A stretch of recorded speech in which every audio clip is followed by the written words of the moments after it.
ফজরের নামাজের পর এই দোয়া ৭ বার পড়লে দুশ্চিন্তা দূর হবে, সকল সমস্যার সমাধান হবে। যখনই মানুষ চিন্তাযুক্ত হয় তখনই আল্লাহর শরণাপন্ন হয়।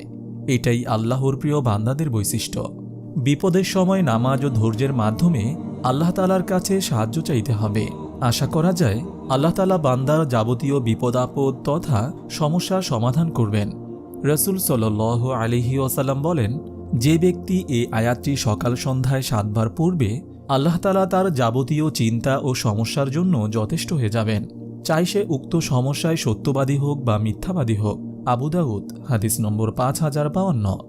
দোয়াটি হল, হাসবিয়াল্লাহু লা ইলাহা ইল্লা হুয়া আলাইহি তাওয়াক্কালতু ওয়া হুয়া রব্বুল আরশিল আযীম।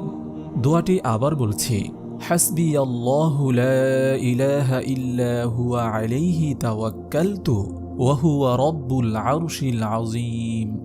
অর্থ, আমার জন্য আল্লাহই যথেষ্ট, তিনি ছাড়া আর কোনো ইলাহ নেই, আমি তারই উপর নির্ভর করি, তিনি মহান আরশের অধিপতি।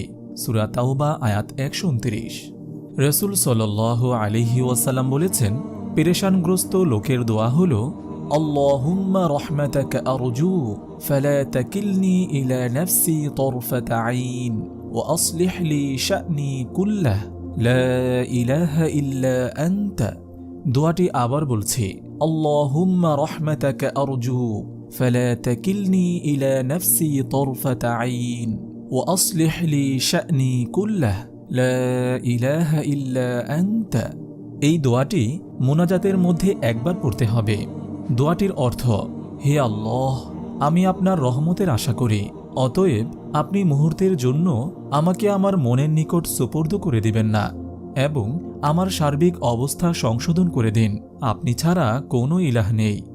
আপনি যদি এরকম ভিডিও আরও পেতে চান তাহলে এই চ্যানেলটি সাবস্ক্রাইব করে পাশে রাখা বেল আইকনটি অন করে দিন।